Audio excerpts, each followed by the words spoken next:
A'udzubillahi minasyaitonirrajim. Bismillahirrahmanirrahim. Assalamualaikum warahmatullahi wabarakatuh.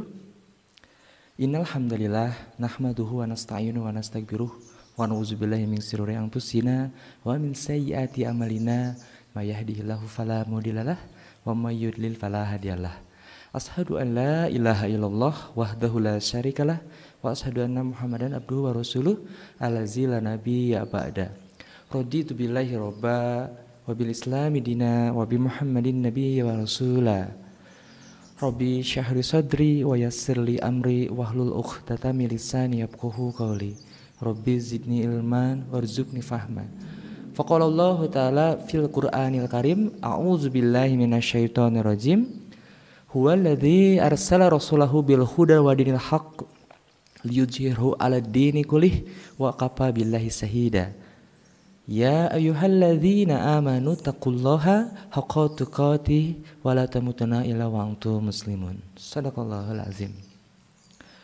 Segala puji hanya milik Allah. Dialah Allah yang maha mulia lagi maha memuliakan. Dialah Allah yang maha tinggi lagi maha meninggikan.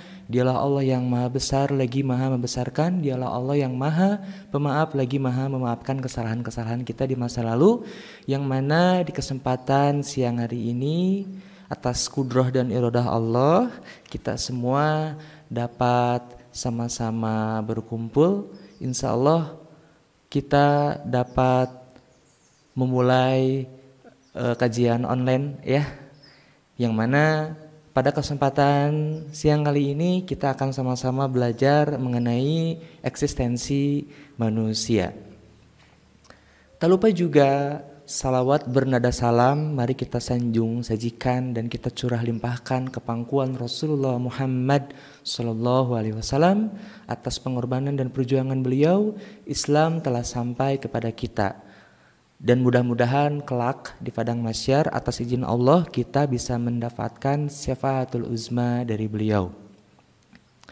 Teman-teman yang dirahmati Allah, mudah-mudahan juga setiap gerak langkah kaki kita untuk menuju majelis ilmu ini Allah jadikan sebagai amal solih, Allah jadikan sebagai timbangan kebaikan di mizan kelak.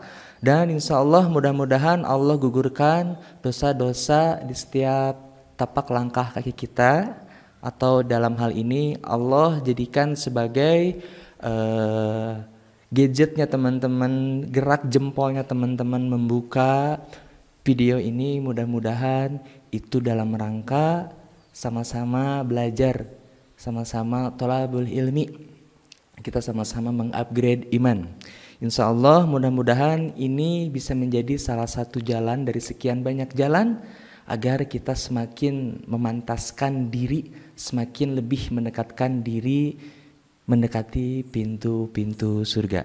Mudah-mudahan duduk bersama kita siang hari ini bisa merasakan suur imaniyah, sensasi dan citra rasa iman yang begitu indah dan menakjubkan berada di taman surga, di mana kita senantiasa terus bisa memperbesar al-mukafaah, al-ilmiah, dan mengokohkan bangunan indah iman kita, sehingga Allah akan semakin melayakan kita untuk menjadi ahli surga. Amin, amin ya rabbal alamin. Teman-teman yang dirahmati Allah, sebagaimana kita ketahui, sesuatu yang tidak ada, kemudian ada, sesuatu yang tadinya secara kasat mata kita tidak bisa melihat, kemudian secara zahir nampak, bisa kita nikmati melalui panca indera penglihatan kita. Kita akan berbicara mengenai sesuatu yang tidak ada, kemudian kita bisa merasakan sesuatu itu kemudian ada. Berarti ada proses pengadaan. Sebagaimana yang sudah Allah jelaskan di dalam firman-Nya, bukankah manusia itu yang tadinya tidak ada kemudian ada? Nah, ini menjadi pokok bahasan penting untuk kita. Kenapa kita akan coba menyajikan eksistensi manusia, berbicara tentang keberadaan manusia itu sendiri. Teman-teman yang dirahmati Allah, kita ketahui bahwa manusia itu Allah berikan berupa hati, keinginan, hasrat. Kalaulah seandainya kita coba bertafakur sejenak, merenung apa yang seharusnya kita cari dalam kehidupan ini. Berbagai macam keinginan, hasrat kita ketika kita hidup di muka bumi ini. Ada seseorang yang ingin mengejar popularitas, ada seseorang yang mengejar harta, menumpuk-numpuk harta. Ada orang yang berambisi kuat untuk mencapai kesuksesannya dalam berusaha, dalam meraih prestasi atau bentuk apapun itu goals manusia itu sendiri. Tak lepas menurut ahli psikolog, dari salah satu artikel yang saya baca, manusia mempunyai 3 hasrat keinginan, di mana yang pertama adalah kebahagiaan. Apakah ada manusia yang tidak ingin bahagia hidup di muka bumi ini? Tidak ada. Yang kedua, setelah kebahagiaan adalah kesuksesan. Semua manusia ketika dia mulai merajut perniagaan atau hobi, apapun kemauan keinginannya yang bisa meraih goals yang dia inginkan, tercapai cita-citanya, dia menginginkan sekali sukses dalam bidang tersebut. Berarti manusia tidak bisa dilepaskan dengan ambisinya untuk meraih kesuksesan. Tadi yang pertama kebahagiaan, yang kedua adalah kesuksesan. Kemudian yang ketiga, tak banyak juga manusia yang kadangkala sering mengabaikan keselamatan.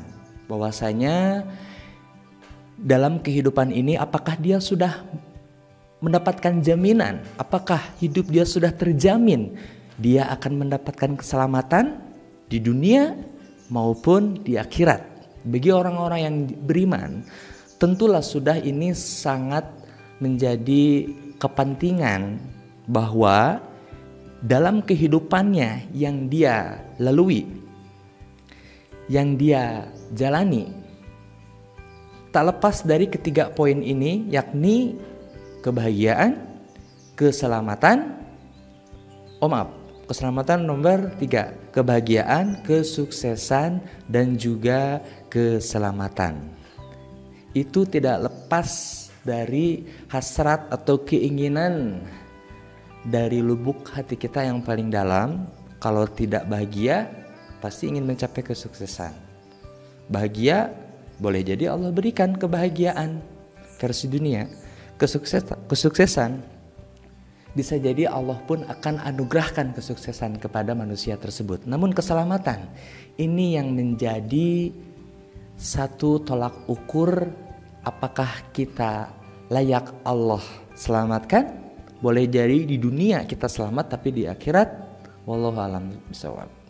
Nah, ketika kita sudah menyadari hal itu, manakah yang akan kita dahulukan? Kebahagiaan sangatlah penting kita cari, dan kita mencari standarnya. Apa yang bisa membuat kita bahagia? Apakah dengan harta, tahta, mempunyai kedudukan yang tinggi di hadapan manusia? Kesuksesan, apakah perniagaan yang sedang kita proses, hubungan kita dengan vendor, hubungan kita dengan mitra yang dapat meraup keuntungan yang besar atau meraih prestasi yang kita inginkan, apakah itu sudah menjadi jaminan dengan kebahagiaan dan kesuksesan itu kita akan bisa selamat dari ancaman neraka yang sudah Allah jelaskan banyak sekali di dalam Al-Quranul Karim. Keselamatan ini yang insya Allah menjadi kolerasi yang tidak lepas dari manusia. Kita sebagai manusia tentu sangat menginginkan sekali. Kalaulah seandainya kita bertanya kepada preman-preman di jalanan, kalaulah kita seandainya bertanya kepada mereka yang ahli maksiat, semua menjawab pasti ingin masuk surga. Semua ingin terbebas dari ancaman neraka. Namun sudahkah kita coba menciptakan effort, coba membuat upaya agar kemudian Allah senantiasa memberikan keridhoannya, Allah memberikan keselamatan bagi kita di dunia wa fil akhirah, di dunia maupun di akhirat. Tentu sangatlah penting bagaimana perspektif Islam dalam 3 hal ini yang sangat erat sekali hubungannya dengan manusia, tidak bisa dilepaskan: kebahagiaan, kesuksesan, dan juga keselamatan. Mana yang lebih urgensi kita dahulukan, mana yang lebih kita prioritaskan, sehingga kepentingan-kepentingan ini di atas dari kepentingan yang lain. And then teman-teman, kalaulah saya sedikit membuka materi atau resume yang sudah saya buat dalam hal 3 poin ini, bahwasanya kita tahu kebahagiaan, siapa yang memberikan kebahagiaan tersebut? Kesuksesan pada hakikatnya Allah yang sudah memudahkan segala urusannya, bukan manusianya itu yang sendiri yang hebat. Keselamatan, tentu jaminan ini merupakan jaminan dari Allah Subhanahu wa taala. Manusia tanpa Allah tidak akan bisa bahagia. Manusia tanpa Allah tidak akan bisa sukses. Manusia tanpa Allah tidak akan bisa terjamin keselamatannya. So, penting sekali menjaga hubungan kita dengan Allah Subhanahu wa taala. Hanya kuncinya yang harus kita ketahui bahwasanya, sudahkah kita menyadari bahwasanya Allah menciptakan kita mempunyai maksud dan tujuan? Tidak sedikit orang-orang yang ketika ditanya, apakah kamu mengenali Allah? Ya, saya tahu Allah. Lantas kenapa kamu tidak mau beriman? Artinya sangatlah penting kita mengenal Allah. Sangatlah penting kita menyadari proses penciptaan manusia. Proses yang tadinya kita tidak ada kemudian ada. Proses hubungan manusia dengan Allah sudah sejauh mana? Seandainya kita analogikan lebih sederhananya lagi, tidak sedikit di antara teman-teman yang posisinya sekarang sedang bekerja di salah satu perusahaan. Ketika perusahaan menerbitkan sebuah aturan, masuk bekerja pukul 8, istirahat, break pukul 12, pulang pukul 5 sore. Terus kita ikuti. Karena apa? Karena ada sebuah tanggung jawab di mana kita mengemban suatu tugas di perusahaan tersebut, dan kita menyadari status kita, status orang tersebut adalah sebagai karyawan di perusahaan, sehingga mau tidak mau apapun bentuk aturan yang diedarkan oleh perusahaan, dia pasti mengikutinya. Dia bekerja mengikuti aturan dengan job desk-nya dia sebagai apa, diberikan fungsi oleh perusahaan tersebut sebagai operator mesin contoh, atau sebagai administrasi, sebagai security, supervisor, dan seterusnya.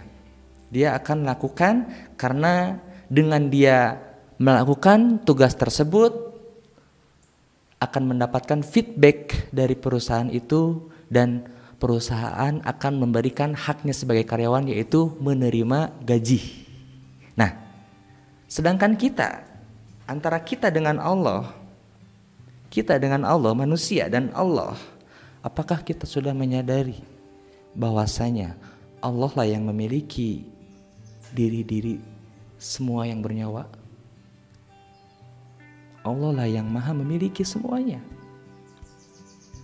Manusia yang sudah Allah ciptakan di muka bumi, dan makhluk-makhluk lainnya, muka bumi, bulan, langit, matahari, hewan, tumbuhan, apapun yang ada terhampar di muka bumi ini adalah semua kepunyaan Allah. Untuk itu, semua yang ada di muka bumi ini adalah makhluk Allah.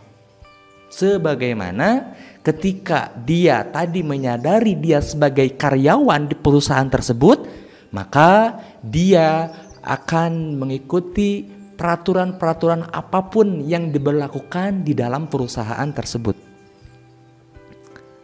Sudahkah kita menyadari hal itu antara kita dengan Allah? Kita dikontrak di muka bumi ini teman-teman oleh Allah. Kita diberikan jatah kuota usia kita sampai kapan? Sebelum malaikat maut mencabut nyawa kita, sudahkah kita mempersiapkan kepulangan kita menuju kampung halaman terakhir antara surga dan neraka? Untuk itu mari teman-teman, coba kita sediakan ruang hati yang sangat luas, terbuka selebar-lebar mungkin, agar kemudian sedikitnya pencerahan, sedikitnya ilmu yang akan saya sampaikan mudah-mudahan bisa menjadikan sebuah energi kita untuk melakukan perubahan, untuk lebih baik lagi menjalani kehidupan sehari-hari, memperbaiki diri, memperbaiki hubungan kita dengan Allah, dimulai dari nol. Sebagaimana petugas-petugas pom bensin, kita mulai dari nol. Namun dalam hal ini kita mulai dari ilmu dasar. Kita mulai dulu dari menyadari diri kita ini siapa. Who am I? Siapa aku? Pertanyaan sederhana, namun menurut saya itu bermakna. Kenapa bisa bermakna? Siapa aku? Pertanyaan untuk diri. Tidak hanya sebatas siapa aku ini adalah nama saya Sandy Al-Farouk. Tidak hanya sebatas itu teman-teman. Namun ada ketersambungannya dengan Allah. Siapa saya menurut Allah? Siapa Allah menurut saya?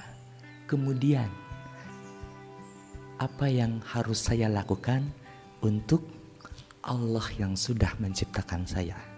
Adakah di sini yang mempunyai keyakinan bahwa hadirnya kita di muka bumi ini bukan berasal dari Allah, namun pada hakikatnya prinsip penciptaan manusia itu sudah menjadi ketentuan Allah yang sudah Allah tetapkan di dalam kitab Lauhul Mahfuz.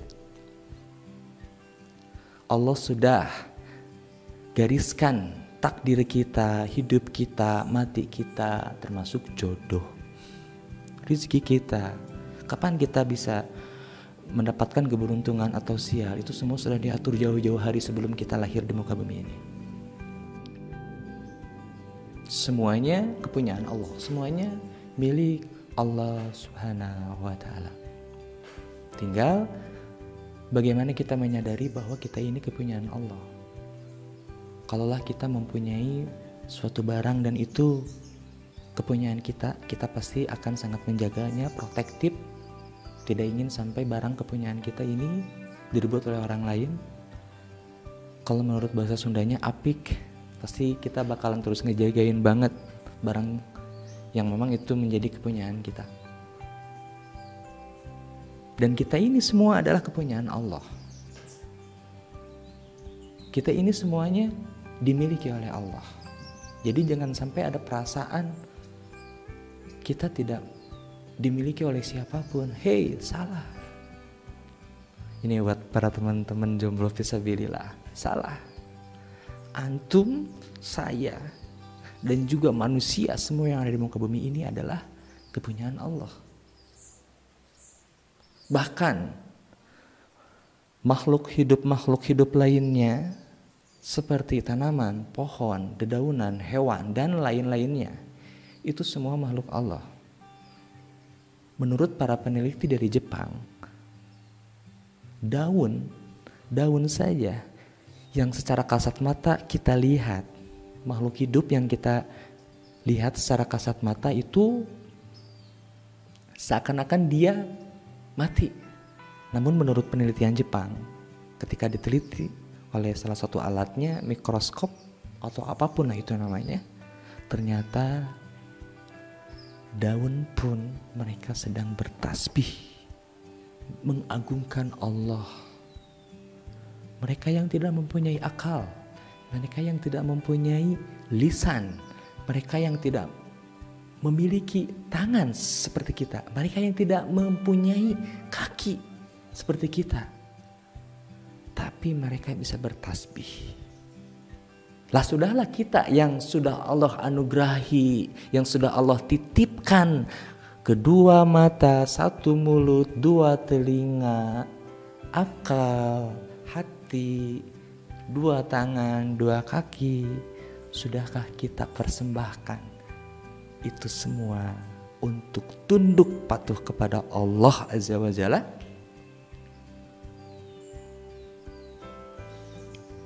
Sehingga kalau kita coba buka Quran surat An-Nahl ayat 78, di mana Allah berfirman, A'udzubillahi minasyaitonirrajim, wallahu akhrajakum min bu'tuni ummahatikum la ta'lamun syai'an. Allah telah mengeluarkan kamu dari perut ibumu, la ta'lamun syai'an, dalam keadaan tidak mengetahui sesuatu apapun. Allah sudah mengeluarkan kita dari rahim ibu kita dalam keadaan bersih, dalam keadaan tidak mengetahui sesuatu apapun.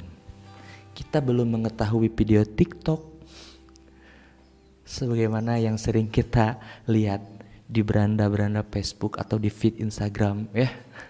Kita belum mengetahui apapun. Kita belum mengetahui masjid, kita belum mengetahui apapun. Namun ayat tersebut tidak terhenti sampai situ saja. Allah meneruskan kalimat di dalam ayat tersebut. Boleh dibuka teman-teman, surat An-Nahl ayat 78. Wa ja'ala lakum sam'a wal absara wal af'idata la'alakum tashkurun. Dan aku telah berikan kepada mereka berupa penglihatan, pendengaran, dan juga hati agar mereka bersyukur. Bisa kita tarik kesimpulan dalam ayat ini, meskipun kita lahir dalam keadaan tidak mengetahui sesuatu apapun, tapi Allah sudah anugerahi kita berupa panca indera, berupa penglihatan, pendengaran, dan juga hati. La'alakum tashkurun, agar kalian semua bersyukur. Oh, berarti cara bersyukur kita kepada Allah Subhanahu wa Ta'ala yang sudah menghadirkan kita di muka bumi ini melalui perantara kedua orang tua kita yang sudah Allah titipkan berupa penglihatan, pendengaran, dan juga hati, mata, telinga, dan juga hati, agar dapat bersyukur kepada Allah, mencari ilmu tentang kebesaran-kebesaran Allah, menyadari bahwa Allah lah yang sudah menciptakan kita semua, yang sudah membuat kita eksis di muka bumi ini, teman-temanku yang dirahmati Allah. Kita berpikir melalui akal kita, kita melihat dengan dua mata kita, kita mendengar apa yang masuk ke dalam gendang telinga kita. Itu semua Allah yang sudah anugerahi, Allah yang sudah berikan. Nah, sudahkah kita pergunakan itu untuk bersyukur? Ini merupakan potensi yang sudah Allah anugerahkan untuk kita, potensi internal. Sedangkan potensi eksternalnya, Allah berikan ilmu memasuki hati kita, Allah berikan hidayah di saat kita lupa, di saat kita hilap, berupa apa yang masuk kepada pendengaran kita. Hidayah itu datang bisa melalui penglihatan kita. Makanya menurut Ibnu Qayyim al-Jauzi, hidayah itu masuk melalui 3 pintu, yakni penglihatan, pendengaran, dan juga hati.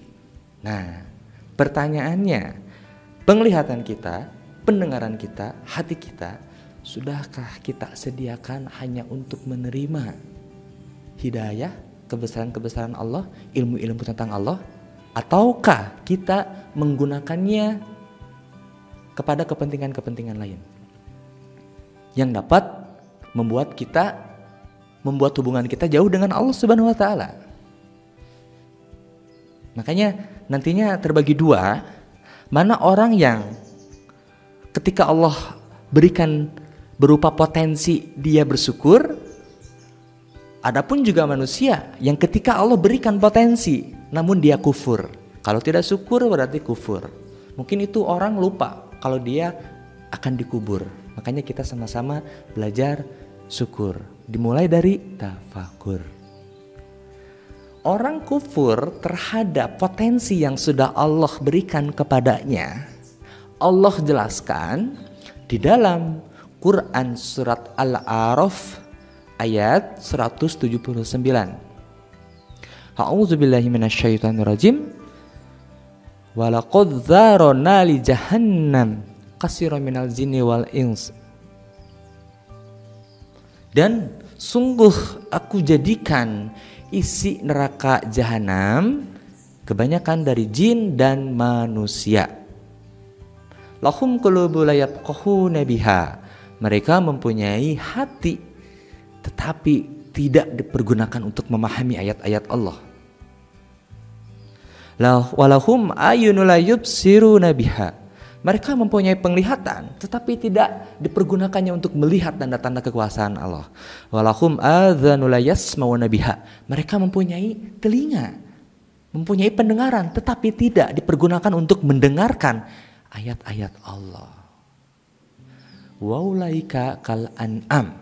Mereka itu seperti binatang ternak. Bal hum adal. Bahkan lebih sesat. Ulaika humul ghafilun. Dan merekalah orang-orang yang lalai. Artinya bisa kita pahami di dalam ayat tersebut Allah menjelaskan kalimat pertamanya. Allah berjanji kepada semua makhluknya di muka bumi ini, menjelaskan profil yang akan menghuni isi neraka jahanam adalah kebanyakan dari jin dan manusia. Apakah kita manusia atau jin? Atau di luar makhluk itu?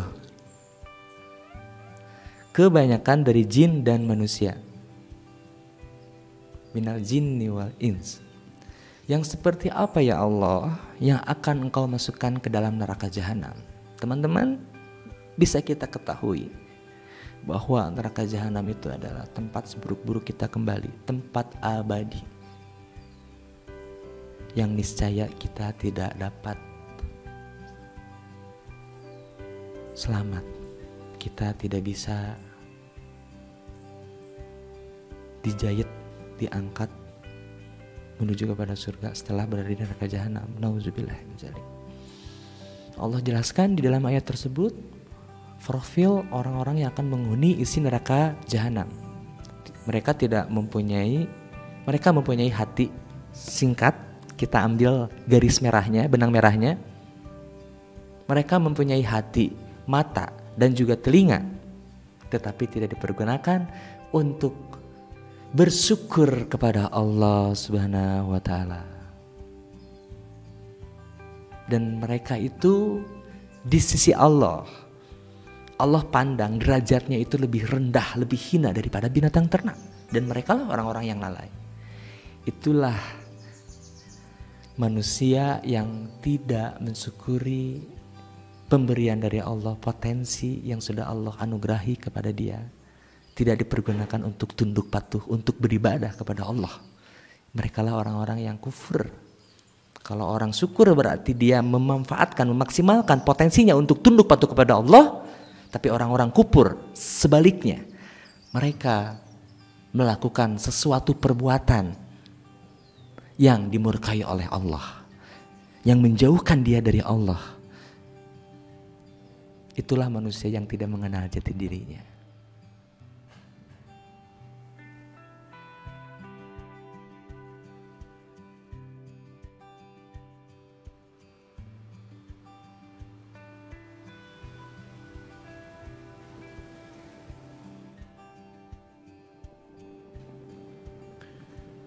Sehingga setelah kita mengetahui, menyadari bahwa Allah sudah banyak sekali memberikan anugerah untuk kita semua berupa potensi internal yang tadi kalau kita coba jelaskan, Allah berikan potensi internal berupa hati, pendengaran, penglihatan, dan lain-lainnya yang menempel di dalam tubuh kita. Kemudian juga Allah anugerahi kita berupa potensi eksternal, diantaranya rezeki, kemudian juga hidayah, ilmu, dan seterusnya. Itu yang nantinya akan satu larut menjadi satu bagian yang bisa membuat kita semakin mendorong untuk lebih bersyukur lagi kepada Allah Subhanahu wa taala, atau malah sebaliknya menjadikan kita kufur kepada Allah Subhanahu wa taala. Potensi yang sudah Allah berikan ini, cara bersyukurnya akan kita coba ekspresikan dengan apa? Akan coba kita buktikan dengan apa? Akan kita praktekkan dengan apa? Sehingga ini menjadi hubungan yang sangat erat. Tatkala Allah sudah memberikan potensi, Allah baru berikan tugas untuk manusia itu. Teman-teman boleh dibuka Quran surat Az-Zariyat ayat 56. Di sana Allah berfirman, A'udzubillahi minasyaitonirrajim, wa ma khalaqtul jinna wal insa illa liya'budun. Dan tidak aku ciptakan jin dan manusia melainkan untuk beribadah kepadaku. Jin saja Allah perintahkan untuk beribadah. Lah kita manusia, Allah pun sama berikan tugas ini, ibadah ini untuk manusia selain jin, menjadikan dalam kehidupan ini kalau manusia itu sudah menyadari bahwa dia sudah Allah ciptakan, Allah sudah berikan dia potensi, bekal, kemudian tidak untuk menjalankan tugas dari Allah, maka jangan-jangan kita nanti Allah golongkan kepada orang-orang yang kufur terhadap apa yang sudah Allah anugerahkan kepada kita, yakni potensi internal tadi. Nah, penting kita mengetahui apa yang menjadikan manusia itu bisa mendapatkan kebahagiaan, kesuksesan, dan juga keselamatan. Sebagaimana yang tadi sudah saya coba analogikan, seorang karyawan di perusahaan besar, ketika perusahaan itu membuat aturan, maka mau tidak mau dia harus mematuhinya. Karena dengan dia mematuhinya, dia akan mendapatkan imbalan, akan mendapatkan gaji setelah dia melakukan kewajibannya sebagai karyawan, yaitu bekerja. Dan sekarang hubungan kita dengan Allah, Allah sudah menciptakan muka bumi beserta isi-isinya, memberikan bekal, fasilitas untuk kita. Dan Allah turunkan surat itu supaya kita bisa lebih lebih peka, menyadari bahwa Allah ciptakan jin dan manusia itu untuk beribadah kepada Allah, untuk menyembah kepada Allah. Ila liya'budun, melainkan untuk beribadah kepadaku. Mari kita berbicara mengenai manusia. Biarkanlah jin untuk urusan jin. Bagaimana jin beribadah? Sekarang kita berbicara tugas hidup manusia. Di dalam ayat tersebut sangatlah mutlak bahwa satu-satunya tugas kita itu adalah beribadah kepada Allah. Ini semua bisa kita sadari, bisa kita yakini kalau kita sudah menyadari kita ini sebagai makhluk Allah. Sebagaimana tadi menyadari seorang karyawan di perusahaan tersebut, ketika perusahaan mengeluarkan aturan, apapun itu yang membuat dia menjadi malas-malasan, hujan, malas bekerja, tentu akan mendapatkan punishment. Sedangkan kalau dia rajin, dia giat bekerja, perusahaan akan memberikannya reward. Tak jauh berbeda antara hubungan kita juga dengan Allah. Allah jadikan kita manusia di muka bumi ini Allah hamparkan muka bumi yang sangat luas. Allah anugerahkan potensi-potensi yang sudah kita rasakan, yang sudah kita jalankan sebagai manusia. Apakah itu semua kita jadikan sebagai penunjang, fasilitas agar tugas yang Allah berikan kepada kita itu tunai, atau malah sebaliknya? Maka inilah bentuk syukur kita kepada Allah Subhanahu wa taala. Bentuk upaya kita menyadari kita sebagai makhluk Allah yang sudah Allah ciptakan, yakni tunduk patuh, beribadah kepada Allah, menjalankan tugasnya sebagai hamba, menjalankan kewajibannya sebagai hamba Allah. Jangan-jangan di antara kita ada yang tidak sadar bahwa kita ini makhluk Allah. Kalau kita menyadari kita makhluk Allah, jalankan tugas kita sebagai makhluk yang Allah berikan nama manusia, yakni beribadah kepada Allah. Makhluk-makhluk Allah di muka bumi ini pun, daun, hewan, matahari, hujan, angin, semuanya bertasbih kepada Allah, semuanya beribadah kepada Allah dengan caranya masing-masing. Namun dalam ayat ini Allah sangat jelas sekali menyeru kepada jin dan manusia. Menciptakan jin dan manusia itu tiada lain dan tiada bukan, hanya untuk beribadah kepada Allah. Sehingga kalau kita menyadari bahwa kita ini makhluk, gak bakalan susah mendengarkan panggilan azan, diperintahkan untuk saum 1 bulan penuh di bulan Ramadan, meninggalkan perbuatan-perbuatan yang Allah murkai, yang Allah gak suka, dia pasti meninggalkannya. Semua yang dilakukan di muka bumi ini yang menyadari makhluk Allah yang sudah Allah ciptakan, dia pasti mau beribadah. Lah kalau kita tidak menyadari, terus kita mau jadi makhluknya siapa? Jangan sampai kita mengenal, memahami hanya sebatas ya tahu saya sudah diciptakan oleh Allah, tapi tidak disertai dengan praktek pengabdiannya kepada Allah. Kita belok dulu sedikit teman-teman. Definisi iman sebagaimana yang diriwayatkan oleh Aisyah radhiyallahu anha. Definisi iman itu terbagi 3. Yang pertama, tasdikun biqalbi, ikrar bilisan, amalu bil arkan.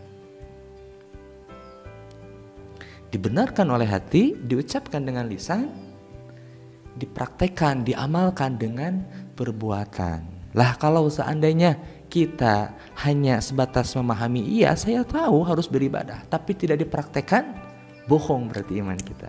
Karena itu menjadi satu kesatuan. Hadis tersebut sahih, hadis Muslim. Kurang lengkap, kurang sempurna kita mempraktekannya.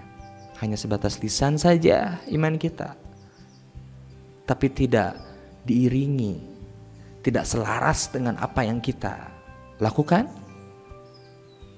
Mungkin iman kita boleh jadi terkesan gombal di hadapan Allah Subhanahu wa taala. Makanya pentingnya majelis ilmu, pentingnya sebuah proses untuk terus mengupgrade diri agar kita mengetahui apa yang harus kita lakukan dalam kehidupan ini.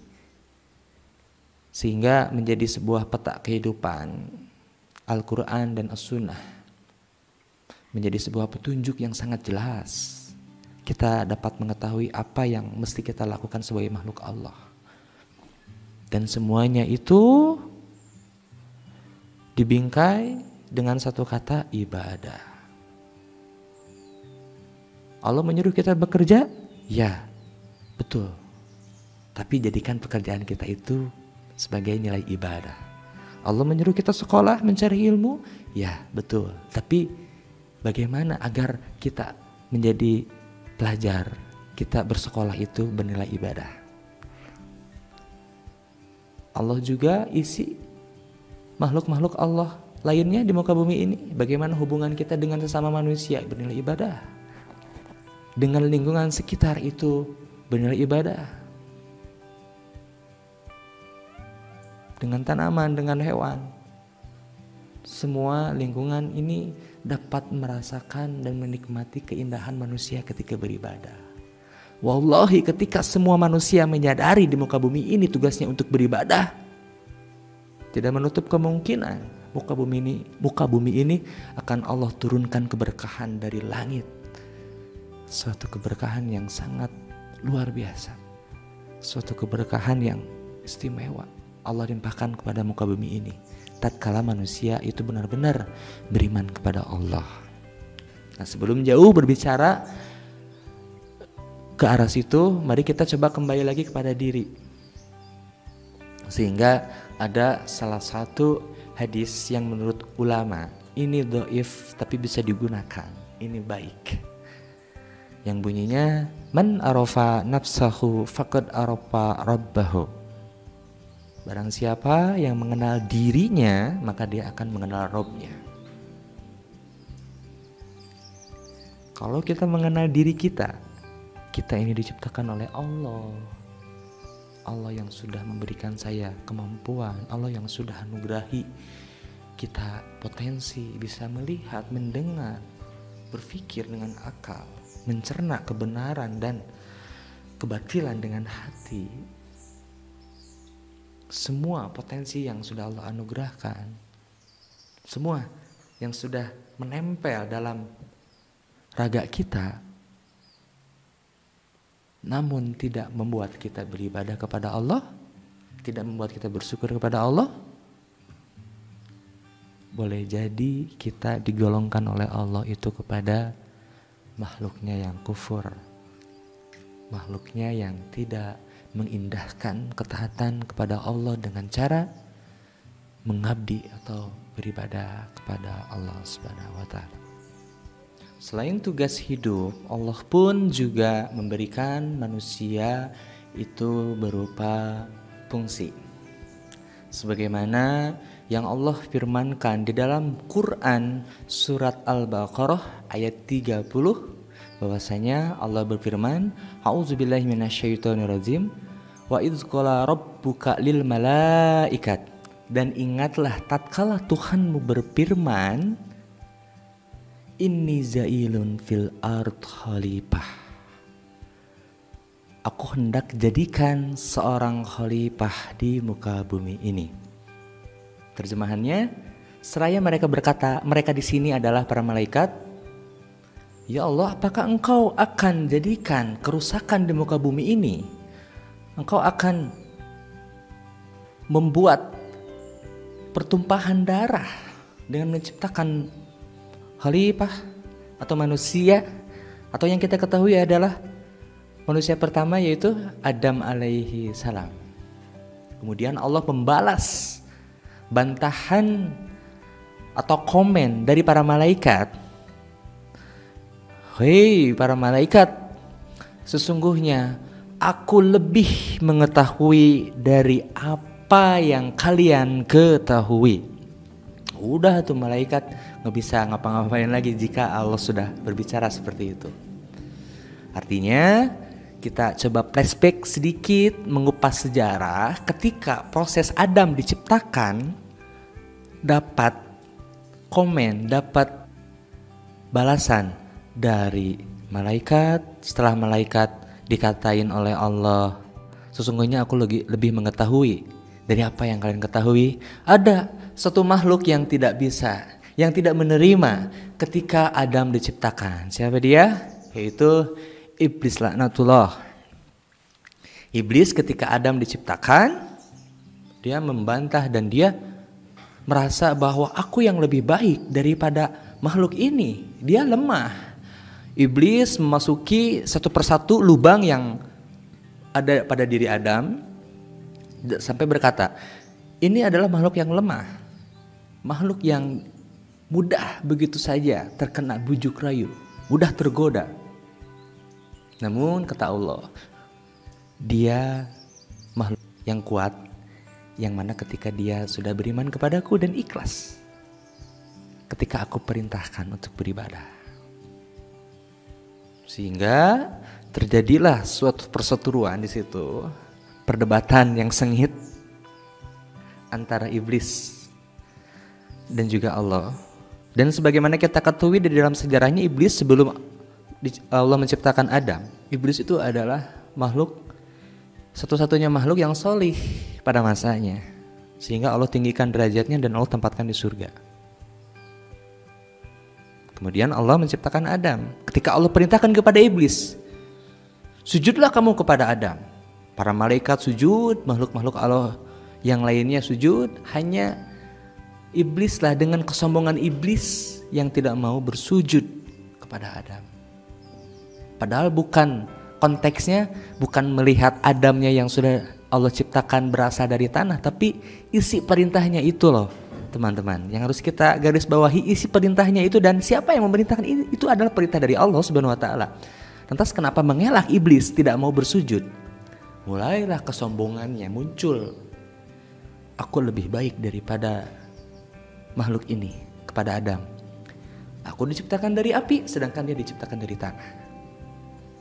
Nah, mulailah negosiasi iblis kepada Allah.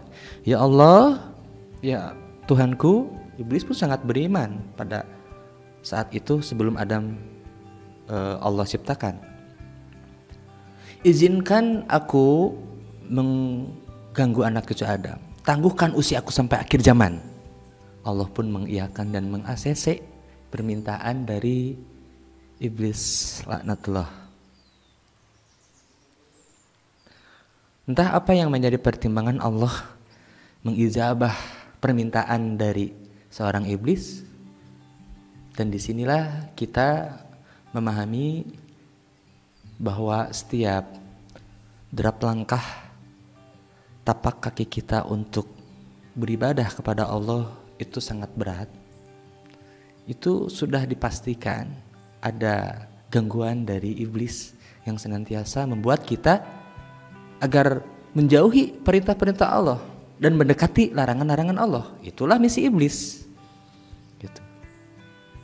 Karena misi iblis itu di dalam Al-Baqarah dijelaskan juga. Al-Baqarah ayat 257. Kalau orang-orang beriman menyeru orang-orang yang belum tersentuh hidayah, minaz zulumati ilan nur, mereka mengeluarkan manusia dari kegelapan menuju cahaya Allah. Itu orang-orang beriman yang Allah berikan pertolongan kepada orang-orang tersebut. Tapi misi iblis, minan nuri ila zulumat, iblis mempunyai misi untuk mengeluarkan manusia dari cahaya Allah menuju kepada kegelapan, mengajak bersama-sama berkumpul di neraka. Itu misi iblis. Nauzubillah. Semoga kita tidak mudah tergoda, dibujuk rayu oleh iblis agar meninggalkan perintah-perintah Allah. Sehingga manusia itu sendiri mempunyai fungsi di muka bumi ini sebagai khalifah. Apa itu khalifah? Menurut ahli mufassirin, menurut berbagai macam referensi, saya sederhanakan, saya singkat, khalifah ini adalah wakil Allah di muka bumi. Wakil Allah di muka bumi ini untuk mengelola bumi ini dengan hukum-hukum Allah. Inilah yang menjadikan manusia di muka bumi ini mempunyai fungsi. Selain tadi tugasnya yaitu ibadah, dan sekarang tugasnya fungsinya adalah sebagai khalifah. Wakil Allah di muka bumi yang mempunyai peranan dari Allah yang Allah jelaskan di dalam Quran surat Al-Ahzab ayat 72. Allah berfirman, artinya saja langsung, dan aku telah kemukakan amanat-amanat ini kepada langit, bumi, matahari, gunung-gunung, tetapi mereka tidak dapat memikulnya. Terusannya, maka dipikulah amanat ini oleh manusia. Sesungguhnya manusia amat zalim dan amat bodoh. Quran surat Al-Ahzab ayat 72. Kita ini mempunyai peran, Allah berikan peran kepada manusia untuk mengemban amanah. Sehingga kalau kita tarik kesimpulan antara tugas, fungsi, dan peran, itu merupakan satu kesatuan, itu merupakan paket agar kita bisa beribadah kepada Allah. Ini adalah bentuk syukur kita kepada Allah Subhanahu wa taala dengan menjalankan tugas, fungsi, dan peran ini. Bagaimana cara memahaminya? Mari kita coba beranalogi kembali. Yang tadi sudah saya bahas di awal. Seorang karyawan, dia bekerja di satu perusahaan. Dia pasti mengikuti aturan-aturan yang berlaku di perusahaan tersebut. Tugas dia yaitu bekerja. Ketika interview, ketika melihat skill, kemampuannya, secara fisik dia kuat. Tinggi badan ideal, memenuhi syarat atau kriteria, contoh misalkan sebagai seorang security, maka manajer tersebut memberikan fungsi seorang karyawan tersebut menjadi seorang security. Nah, apa tugas seorang security? Peran seorang security apa? Apakah membuka laptop sehari-harinya dari pagi sampai sore, atau membersihkan toilet, atau mengecek karyawan-karyawan yang absen?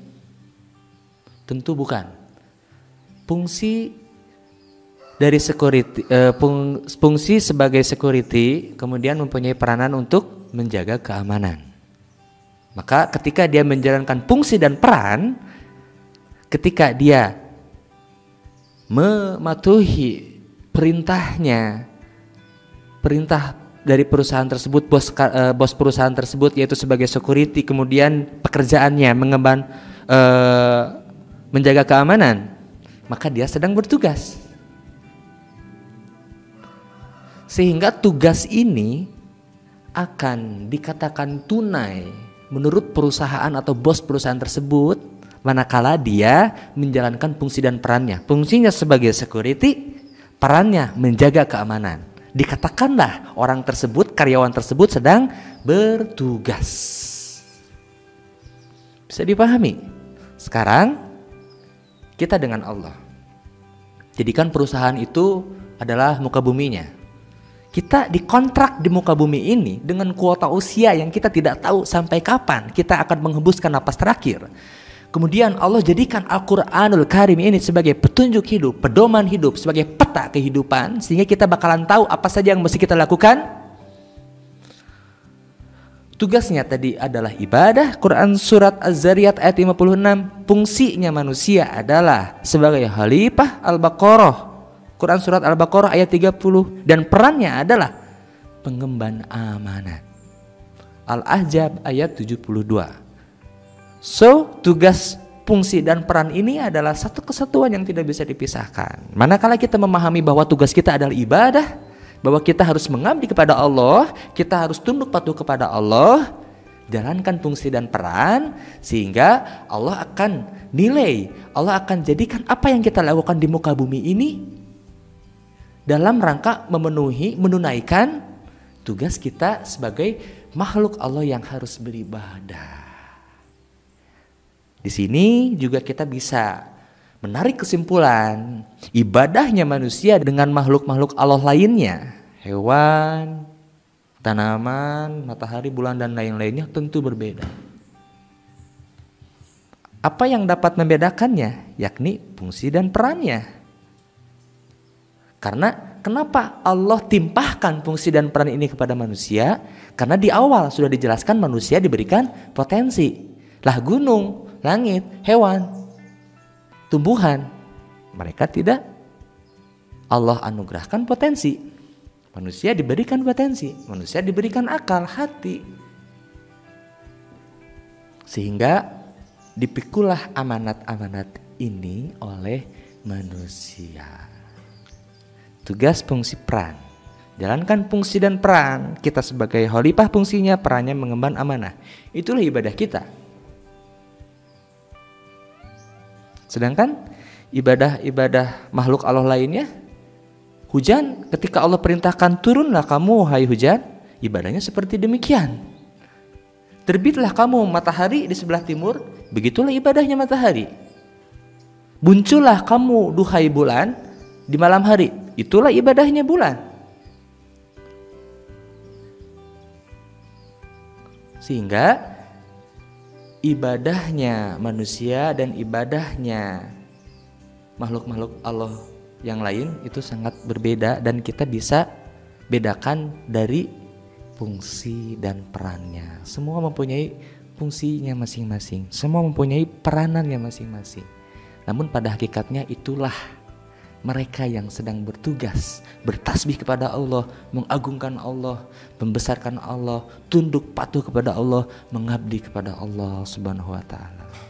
Jalankan fungsi dan peran, maka itulah yang dinamakan ibadahnya manusia. Sehingga manusia itu sendiri mendapatkan kedudukan yang istimewa di antara makhluk-makhluk Allah lainnya. Nah, berarti mengukur kemuliaan dan kehinaan manusia itu bisa kita tinjau dari fungsi dan peran yang dia lakukan. Derajat seseorang bisa Allah tinggikan, bisa Allah muliakan dengan ketakwaannya, menjalankan fungsi dan peran. Ketakwaan ini, fungsi dan peran ini berasal dari Al-Quran, kalamullah. Nah, turun atau rendah atau hinanya derajat manusia manakala manusia itu sendiri tidak mengindahkan perintah-perintah Allah yang terkandung di dalam Al-Quran, tidak menjalankan fungsi dan perannya. Dengan demikian tidak bertugas kepada Allah.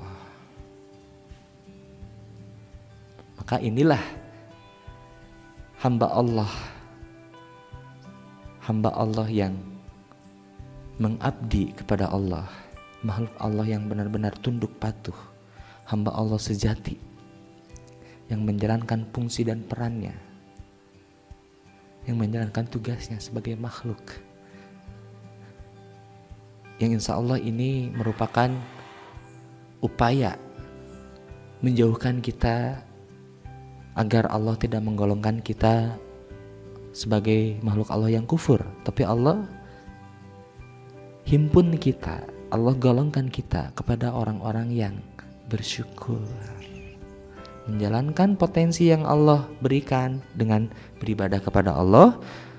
Dan kalau kufur kepada Allah berarti tidak menjalankan, tidak mengoptimalkan potensi yang sudah Allah berikan itu untuk beribadah kepada Allah. Dan benang merahnya dalam pembahasan ini adalah perbedaan ibadahnya manusia dan makhluk-makhluk Allah lainnya ditinjau dari fungsi dan perannya. Tugas, fungsi, peran yang senantiasa beriringan dalam menjalankannya tidak bisa dipisahkan. Sebagaimana tadi definisi iman, yaitu hati, lisan, dan perbuatan kita harus selaras. Begitupun juga tugas fungsi peran ini. Tidak bisa kita hanya menjalankan fungsinya saja tanpa mengindahkan peran. Sebagaimana tadi seorang security difungsikan sebagai security, tapi yang dia kerjakannya malah membersihkan toilet atau bertindak sebagai seorang administrasi. Maka yang akan terjadi, bos di perusahaan tersebut akan memberikan suatu punishment karena dia tidak bekerja sesuai dengan porsinya. tidak nyambung. Begitupun juga kita. Kita difungsikan di muka bumi ini sebagai khalifah, tetapi kita tidak menjalankan amanah dari Allah. Apakah ibadah saya ini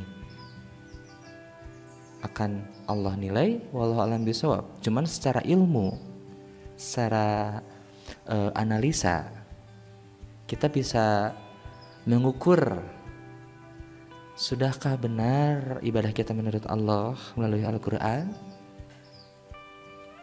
Mudah-mudahan ini bisa menjadi ilmu, suatu energi membangkitkan semangat kita agar kita sama-sama lebih menyadari lagi bahwa kita ini adalah makhluk Allah yang wajib beribadah dengan menjalankan fungsi dan perannya, sehingga akan melahirkan suatu keyakinan dan suatu langkah yang kita ucapkan diawali dengan lisan kita, yakni inna sholati wa nusuki wa mahyaya wa mamati lillahi rabbil alamin, yang sering kita dawamkan di setiap sholat kita.